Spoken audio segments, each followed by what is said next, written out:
देखिए, अभी आपको बताया था कि फॉरवर्ड, पिछली वीडियोज में फॉरवर्ड बाइसिंग क्या होगी।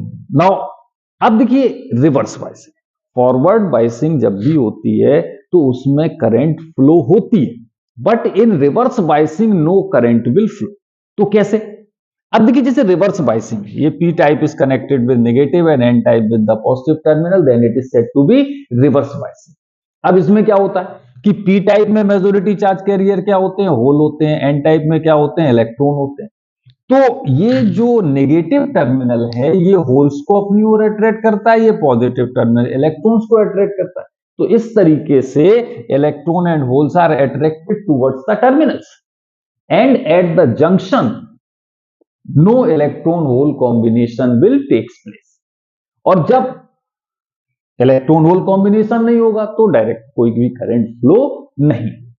लेकिन क्या होता है कि जो आपका जंक्शन है, जो जंक्शन है, इस जंक्शन के पास में जो इलेक्ट्रॉन और होल्स होते हैं they gets combined in opposite sense. और जब अपोजिट सेंस में कंबाइंड हो जाते हैं तो एक very small current in opposite direction will flow. तो it is said to be reverse biasing. और रिवर्स बाइसिंग में चूंकि करंट का फ्लो नहीं होता, इसलिए ये कहा जाता है कि जो डिप्लीशन लेयर बनती है वो इसमें थिक होती है। But in case of forward biasing depletion layer is thin. Depletion layer is thin in forward biasing and depletion layer is thick in reverse biasing. Clear?